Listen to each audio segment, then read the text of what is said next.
YCP హయాంలో సకల శాఖల మంత్రిగా సజ్జల రామకృష్ణారెడ్డి ఆడింది ఆటగా పాడింది పాటగా సాగింది. ఒక విధంగా చెప్పాలంటే ఆయనే డీఫాక్ట్ సీఎంగా రాజ్యమేలారు. జగన్ మాటలను ఆయన తన నోటితో వినిపించారు. ఆయన ఆదేశాలను తన చేతులతో అమలు చేశారు. జగన్ హయాంలో కేబినెట్ అన్నది నామమాత్రమే అయిపోయింది. మంత్రివర్గ శాఖల సమీక్షలు కూడా సజ్జలే చేసేవారు. మంత్రులకు బదులుగా మీడియా ముందుకు ఆయనే వచ్చేవారు. ఆ అధికారాన్ని అడ్డుపెట్టుకుని సజ్జల రామకృష్ణారెడ్డి తన కుమారుడు సజ్జల భార్గవరెడ్డికి వైసీపీ సోషల్ మీడియా వింగ్ బాధ్యతలను అప్పగించారు. పిల్ల సజ్జల చేతికి వైసీపీ సోషల్ మీడియా వింగ్ పగ్గాలు వచ్చిన క్షణం నుంచి పేనుకు పెత్తనం ఇస్తే అన్న సామెత చందంగా వ్యవహరించారు. తెలుగుదేశం పార్టీ, ఆ పార్టీ నాయకులు, ఆ పార్టీలోని మహిళా నేతలు, ఆ పార్టీ అధినేత చంద్రబాబు కుటుంబ సభ్యులపై అత్యంత దారుణమైన అసభ్యకరమైన పోస్టులతో రెచ్చిపోయారు.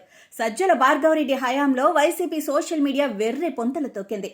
సరే, వైసీపీ ఘోర పరాజయంలో ఆ పార్టీ సోషల్ మీడియా పాత్ర కూడా గణనీయంగానే ఉందనడంలో సందేహమే లేదు. వైసీపీ పరాజయం తర్వాత సజ్జల భార్గవరెడ్డిని కేసుల నుంచి తప్పించేందుకు ఆయన తండ్రి సజ్జల రామకృష్ణారెడ్డి చేయగలిగిందంతా చేశారు.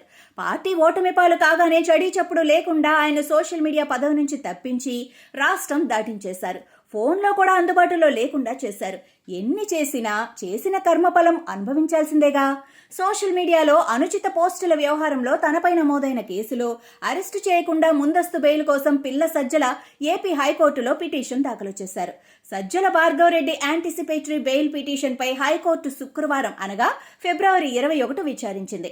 ఆ సందర్భంగా కోర్టు చేసిన వ్యాఖ్యలను గమనిస్తే పిల్ల సజ్జలకు యాంటిసిపేటరీ బెయిల్ లభించటం అనుమానమే అని న్యాయ నిపుణులు చెబుతున్నారు. పిల్ల సజ్జల కటకటాలు లెక్కించక తప్పదన్న భావన సర్వత్రా వ్యక్తమవుతోంది. నెటిజన్లు సైతం పిల్ల సజ్జలకు బెయిలా, జైలా అంటూ పెద్ద ఎత్తున ట్రోల్ చేస్తున్నారు. పిల్ల సజ్జల యాంటిసిపేటరీ బెయిల్ విచారణ సందర్భంగా హైకోర్టు కీలక వ్యాఖ్యలు చేసింది. సోషల్ మీడియా వేదికగా వస్తున్న అసభ్యకర పోస్టులను కట్టడి చేయాల్సిందేనని కుండబద్దలు కొట్టింది.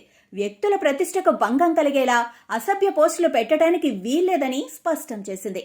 అలాగే సోషల్ మీడియాలో అసభ్యకర పోస్టుల నిరోధానికి చర్యల వివరాలను తమకు నివేదించాలని ఆదేశించింది. పిల్ల సజ్జల యాంటిసిపేటరీ బెయిల్ పిటిషన్ను వ్యతిరేకిస్తూ పోలీసుల తరపున వాదనలు వినిపించిన పీపీ లక్ష్మీనారాయణ తప్పుడు పోస్టులు పెట్టేందుకు తాడేపల్లిలోని వైఎస్ఆర్సీపీ సోషల్ మీడియా కార్యాలయంలో 400 మందికి పైగా పనిచేశారని తెలిపారు. ప్రధాన కార్యాలయం నుంచి వచ్చిన పోస్టులు, ఫోటోలను వివిధ గ్రూపుల్లో పోస్ట్ చేసేవారిని, దానికి డబ్బులు చెల్లించేవారిని నివేదించారు. అలాగే నచ్చని వ్యక్తిని, వర్గాన్ని వదిలిపెట్టకుండా ఇష్టారీతిగా చెలరేగిపోయారని, న్యాయమూర్తులను చివరికి దేవుణ్ణి సైతం వదిలిపెట్టలేదని పేర్కొన్నారు. పిటిషనర్లు నిరక్షరాస్యులు కాదని, బాగా చదువుకున్న వారేనని పేర్కొన్నారు. వ్యక్తిత్వ హసనం, ప్రతిష్టలను దెబ్బతీయటం, అపకీర్తి పాలు చేయటం, బెదిరించటంలో ఆకాశమే హద్దుగా చెలరేగిపోయారని తెలిపారు. వాదనల తర్వాత హైకోర్టు ఈ పిటిషన్పై విచారణను ఈ నెల 27కు వాయిదా వేసింది.